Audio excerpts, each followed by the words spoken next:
Good morning, everyone. Welcome to the second Breakthrough Technology Conference 2025, organized by World Steel Association. My name is Rizwan JANJUA. I am responsible for technology area at World Steel. Some of you know me. And for the others, I look forward to making the acquaintance and fruitful discussions over the next 2 days. So, by the order of preparation, to make yourself familiar with the rest of the proceedings, we have got simultaneous translation available. So you have got the devices in front of you. In order to choose the channel, you can make a choice, 1 for English and 2 for Mandarin. And after you have made that choice, using the middle button, you go to the left one and press OK. And then you are good to go.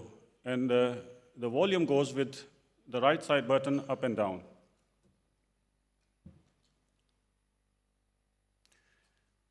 We are fortunate to have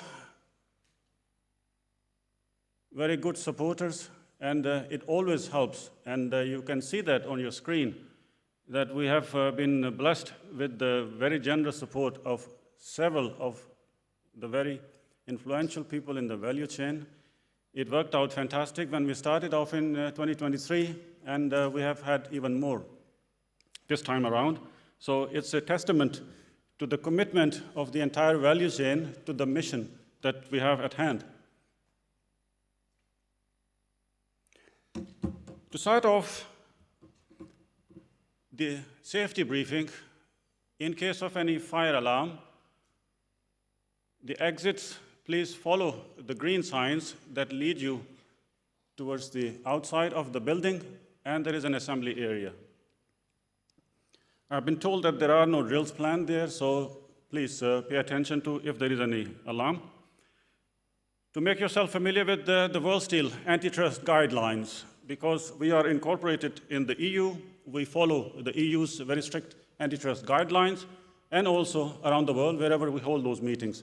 So these antitrust guidelines essentially want to make sure that we do not discuss any prices, any consorted actions, discussion about tailoring the production, or any future activity that is prohibiting a very healthy competition.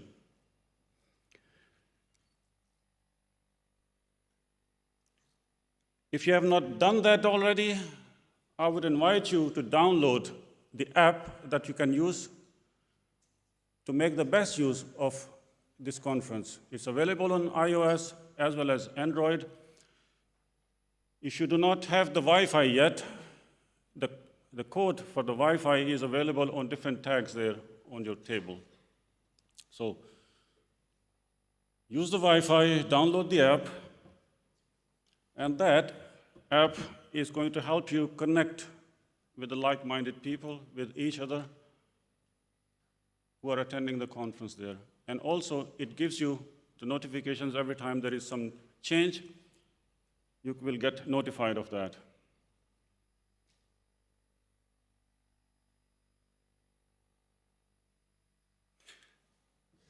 So the opening session is tailored this way, that we have got a series of welcome remarks. So we will start off first with the World Steel Director General, Dr. Edwin BASSON. So Edwin, please.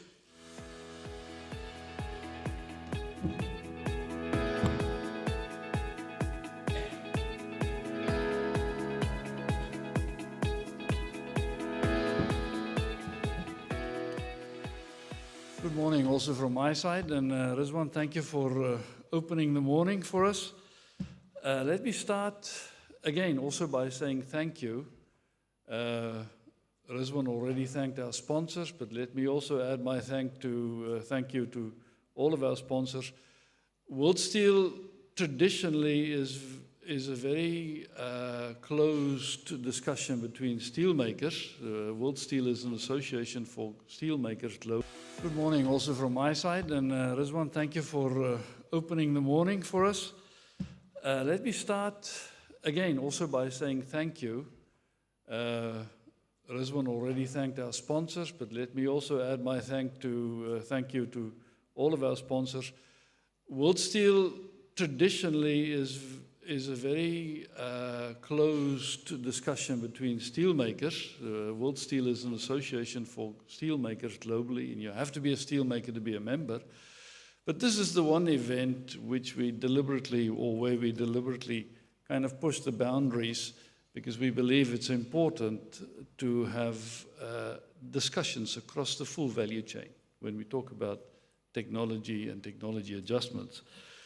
So back to thank you also, Rizwan, to you and the small World Steel team that have arranged this conference, Rebecca, Sylvia, Danieri, that has made sure that the hotel is ready and the room is ready, Bradley working with the presentations. Thank you all for making this a big success. But then I have to also thank our speakers and our participants in the form of panelists and so forth. Without you, there is really no sharing of information. And finally, to all of you that took the time and the trouble to come to Singapore to come and join us for this discussion, thank you for being here. It is fitting that this meeting is in Singapore. It is an area or a region where the bulk of blast furnaces are. 70% of the world's blast furnaces sits in this region, and more are being built as we speak. And it is really a challenge. The conference is known as the Breakthrough Technology Conference. This is the challenge, what to do with our integrated steelmaking technology so that we can reduce CO2 and greenhouse gas emissions from the process. And I'm quite confident that we are making progress. We're living in an age where technology is expanding, is changing by its own momentum. I was reminded last night when I walked outside 35 years back, in 1990, it was the first time I was here in Singapore, and not far from this hotel actually.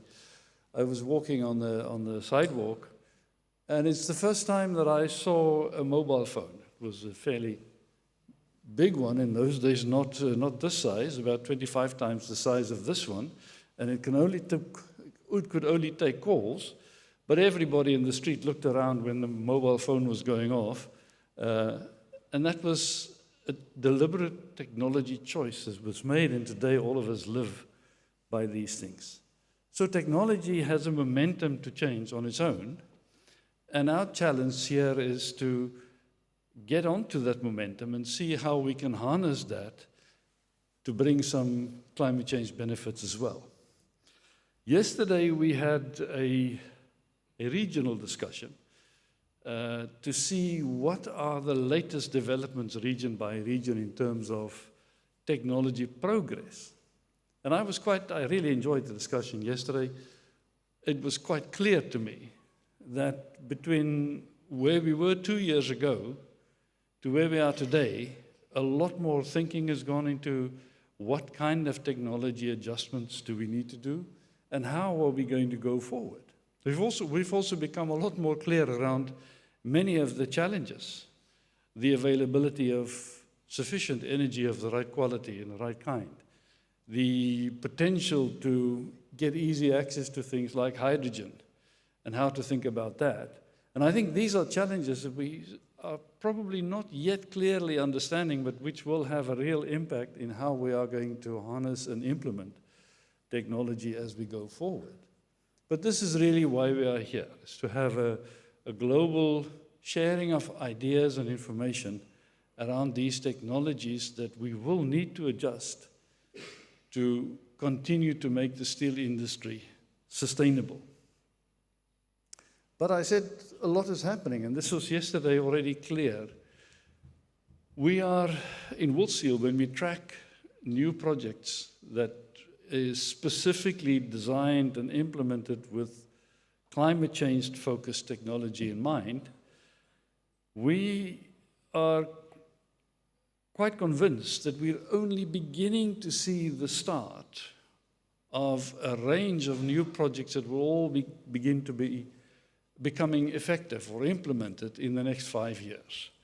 In fact, we can trace as much as $65 billion US worth of investment that will come into operation between 2025 and 2030. So we're seeing really a jump up in the next 5 years of climate-focused technology that is being implemented. And we're right at the start of that process. I think it's very positive. We're also, as an association, quite positive in terms of the impact that we will have in terms of climate change technologies. We know that steel already, in terms of all of the major material groups, we spoke earlier this morning with someone, I believe steel is already one of the most environmentally competitive products. Compared to all of its competitor materials, steel really stands out in terms of environmental efficiency already. But I'm also convinced we are going to make significant progress in terms of greenhouse gas emissions. We've asked World Steel Dynamics, a consulting group in the United States, to give us a view from how they see independently the progress that the steel industry globally will make between now and 2040. And their estimation is, if they look at all of the plans that are being implemented, all of the plans that are being announced, and we make certain assumptions of which percentage of these new projects are going to become implemented, their estimation is that where the steel industry today releases about 3.6 billion tons of CO2 into the atmosphere every year, this will grow to about 4.1 billion tons, mainly as a result of growth in steel demand. Not because the process becomes less efficient, but because we make more of the stuff between now and 2040, from 3.6 to 4.1, but at the same time, as the implementation of new efficiency projects come into place, this theoretical 4.1 billion tons of CO2 emissions will drop back to 2.9. So if you look at, let's say, slightly over 4 billion tons to slightly below 3 billion tons of CO2 emissions, reduction in the next 15 years, then we can already by 2050 hope, or by 2040 rather, hope to say we are on way to bring a 25–30% reduction in CO2 emissions from our industry. And that's not the end. This is the start of the process. I do not claim that we will, as an industry, be at net zero by 2050. Some producers will be, some countries and regions might be, but I don't think as an industry we'll be there. But I'm quite convinced we can get a good 40% reduction between now and 2050.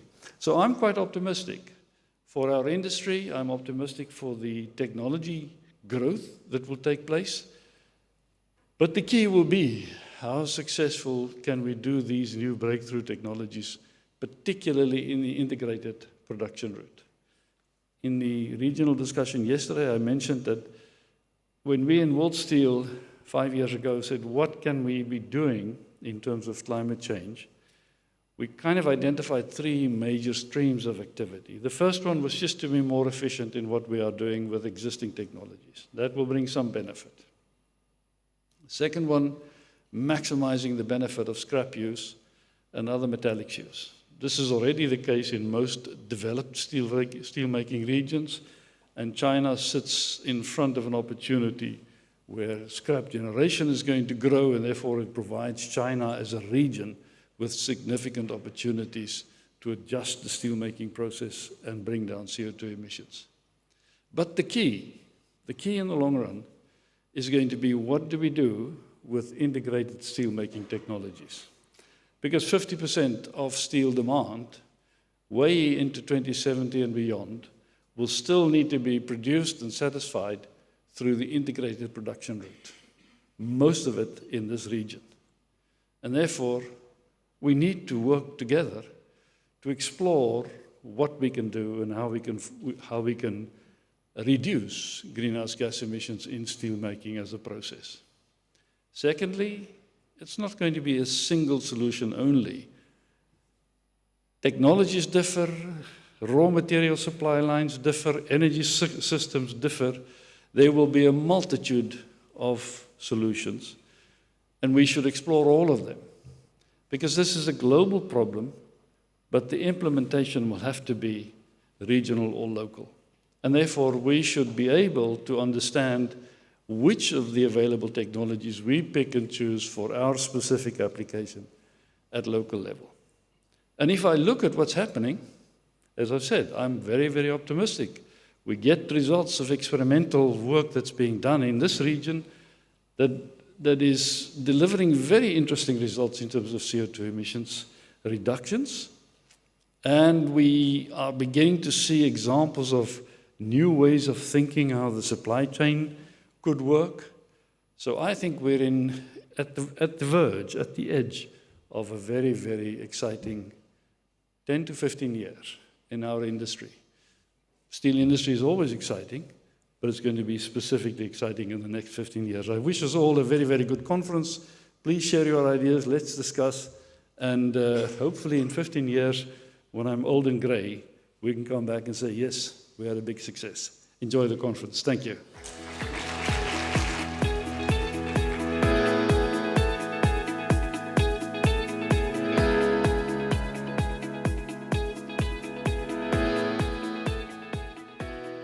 Thank you, Edwin.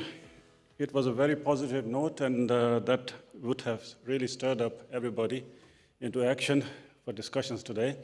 I would like to now invite Mr. Wei-Jin Yu, Secretary General of SEAISI. As they say that it's good to have good friends, and we are in this region, so it makes perfect sense that we would like to have an overview of the developments going on in this ASEAN region. So, Mr. Yu, please.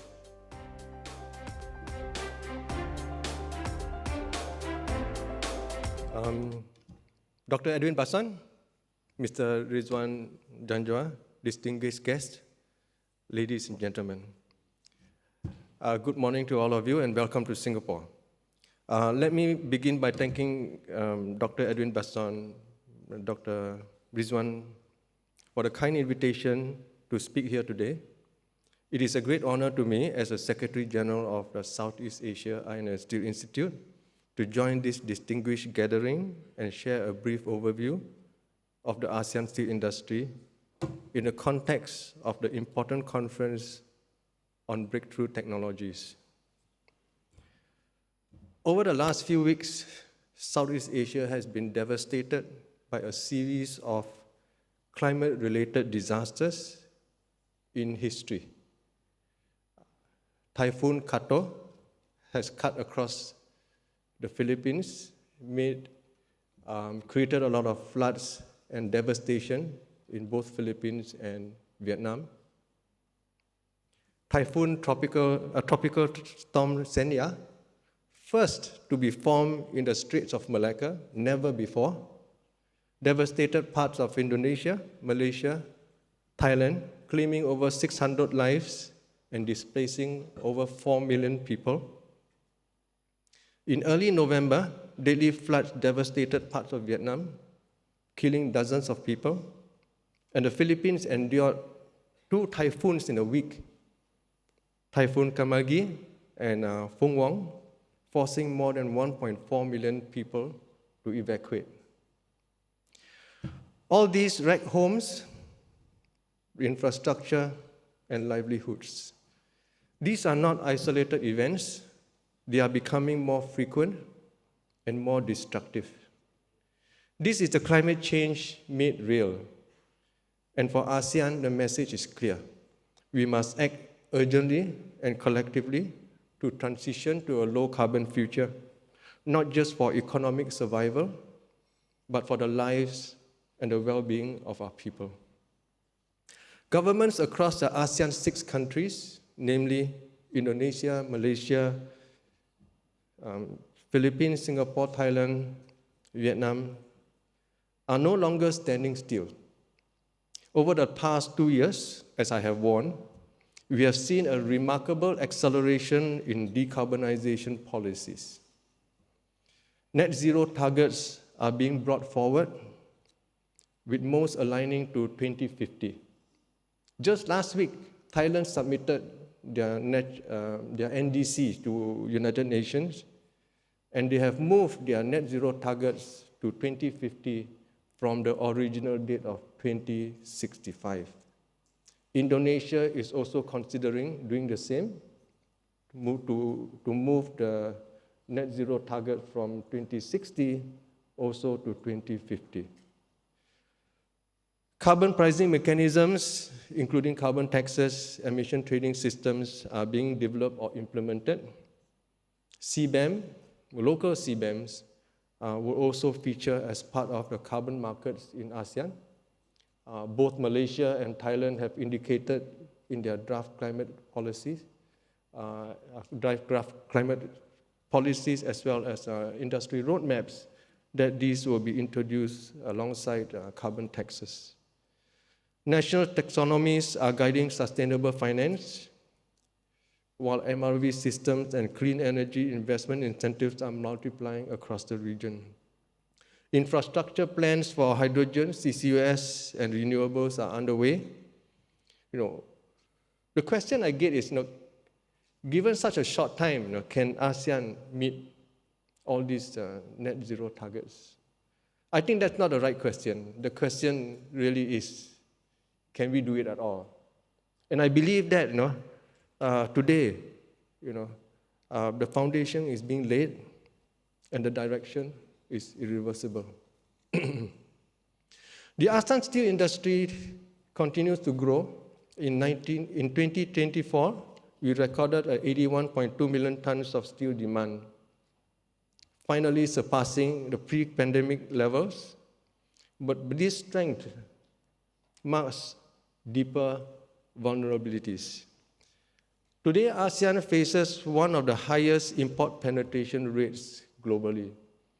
60 to 70% of our demand is met by imports. As local producers are displaced, ASEAN is exporting more steel globally as we build more new capacities. Since 2014, new investments have surged, particularly in blast furnace operations. From a capacity base of 84.6 million tons, ASEAN is on track to reach 169 million tons by 2035. That means doubling of capacity is going to happen by then if all the projects materialize. And that 165, that increase, two-thirds of those increase are in the form of blast furnace technology. Now, the figures for me to share is like this. In 2011, 5% of ASEAN's crude steel capacity came from blast furnaces, just 5%. By 2024, this has risen to 36%, and by 2035, it will become 54%. And these projects will generate 81% of ASEAN's emissions at that time. So this is significant, right? So this phenomena actually has got two serious implications. Number one, the ASEAN steel industry is de-greening rapidly, right? At a time when governments have pledged to decarbonize. If this trend continues, it will lock in emissions for decades, making our net zero targets difficult to achieve. Also, with increasing trade diversion, oversupply, import pressures, steel prices are driven down. If the industry continues to become unprofitable, there will be no capital left to invest in green transition, effectively blocking the path to decarbonization in the ASEAN steel industry. However, on a more positive note, due to the recent policy introductions, some of the blast furnace projects have been delayed or even may not proceed, but I think this is not enough. I think more needs to be done. As we attempt this transition, we are not doing in a stable world. In the context of current geopolitical landscape, as Singapore's Prime Minister Lawrence Wong recently said, the old rules no longer apply. The new rules have not been written. We must prepare for a more turbulent and unpredictable world. Global trade is being redefined by tariffs, blocks, and border adjustments, The US steel tariffs are changing flows. China's slowing domestic demand and rising exports are displacing others. CBAM mechanisms in the European Union and elsewhere are motivating a lot of countries, including ASEAN, to introduce carbon pricing and carbon markets. ASEAN is caught in the middle of this realignment. While it brings opportunities, but also it brings vulnerability. And that brings us to this conference, right? The second breakthrough conference hosted by WorldSteel and supported by SEAISI provides an essential platform to understand the frontiers of steel decarbonization. Over the next 2 days, delegates will hear from the leaders advancing green steel technologies, hydrogen steel making, carbon capture solutions, green energy for decarbonization, feedstock, raw materials. Now, these are not academic pursuits. These are lifelines for steelmakers seeking to survive in the carbon economy of the future. Ladies and gentlemen, in ASEAN, we stand at a crossroads. One path leads to carbon lock-in, stranded assets and climate instability. The other leads to opportunity, competitiveness, and resilience. But that path must be built with policy, finance, investment, and most of all, with technology. I encourage all of you, researchers, technology providers, producers, policymakers, to seize the moment. Let us accelerate knowledge sharing, cross-regional partnership, and bold innovation. SEAISI is proud to be part of this global effort, and we look forward working with WorldSteel and all of you to build the green steel future that ASEAN and the world needs. Thank you, and I wish all of you a successful and fruitful Breakthrough Technology Conference 2025.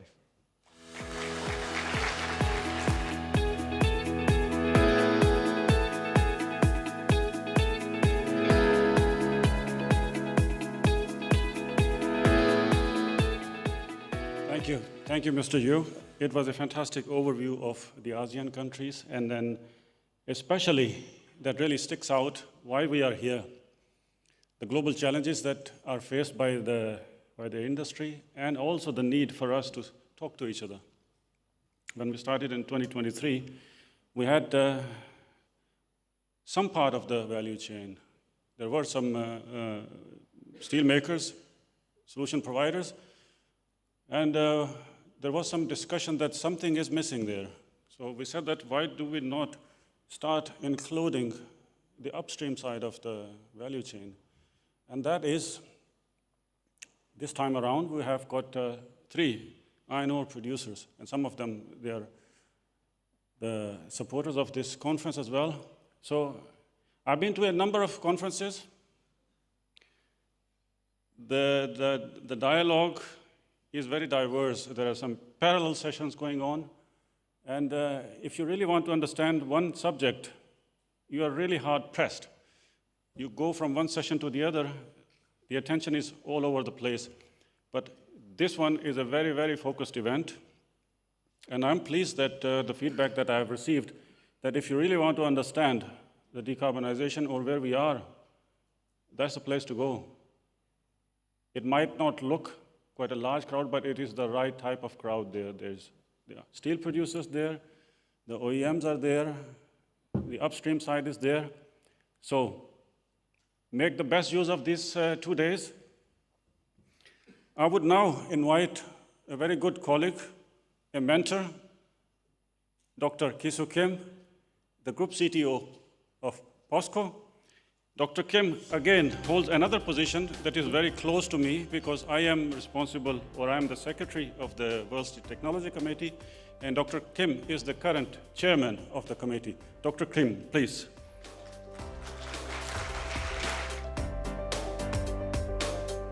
Good morning, ladies and gentlemen, colleagues and my friends. It's always good to be with the people from technology. It's very special to me. Good morning. And it is my honor to be here at the World Steel Association's Breakthrough Technology Conference here in Singapore.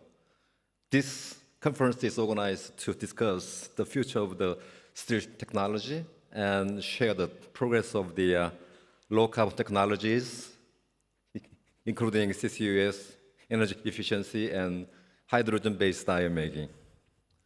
Over the past 2 decades, global crude steel production capacity has more than doubled. This rapid growth is resulted in young global furnaces around 15 years of age on average. It is expected to more in the future. Fortunately, global demand for steel will be keep growing, driven by infrastructure, mobility, and energy transition. To change this process of, traditional process, coal-based process, we need to get together to find a new kind of hydrogen iron making technologies. And some of them have reached important milestones for producing some green steel. However, as you know, we have also realized that it will be taking years more. Actually, green hydrogen is a long way too far, but its production and transportation and storage at a scale will be very costly. It is said hydrogen will likely take 10 to 20 years to become reality. Therefore, we need to fill the gap between promises and commercialization of new steelmaking processes that are critical to the steel industry. I, therefore, strongly believe that green steel production will be possible only through the long-term collaboration of steel companies and engineering companies and mining companies as well. We are gathered here in Singapore today to discuss how to get together to fill the gap between dream and reality.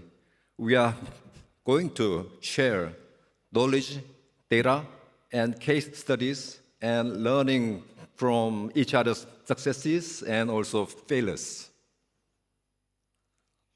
Lastly, I would like to propose so-called global mega project on green steel, because it's not that easy.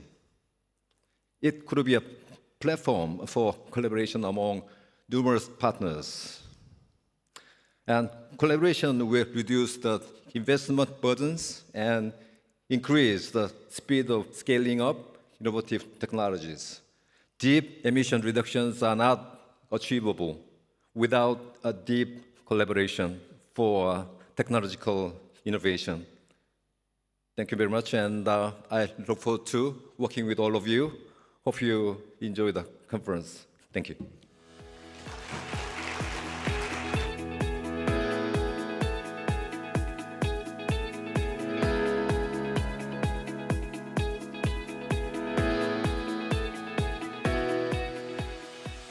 So now we have the pleasure to invite Mr. Jochen BURG, CEO of SMS Group.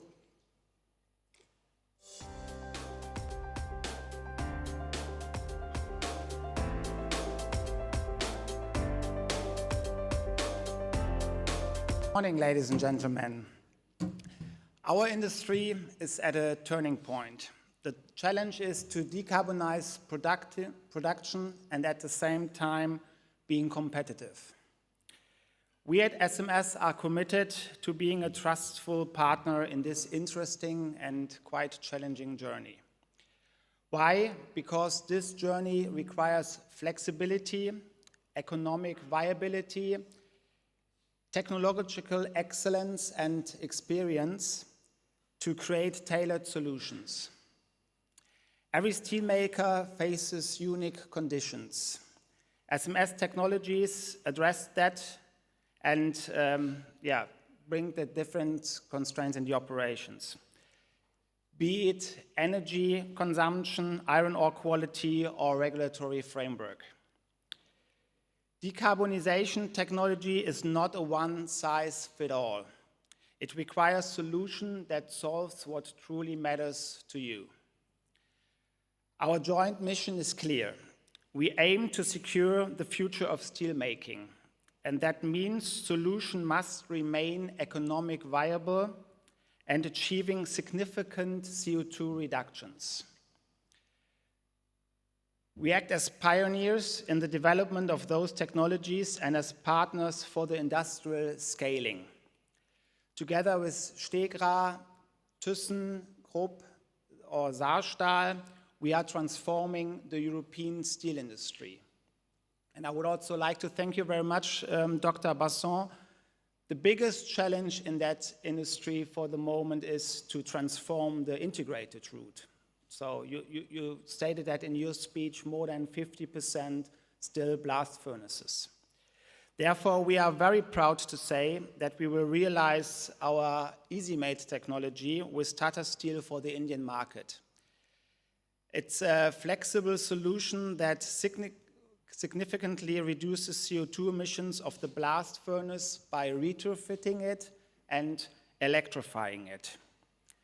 This is an alternative to the direct reduction route and a precedent for the transformation of the iron-making industry. At SMS, we also combine these breakthrough technologies with data-driven insights to optimize both sustainability and profitability. To support decision-making, we provide advanced economic assessment models that calculate the most viable pathway for decarbonization.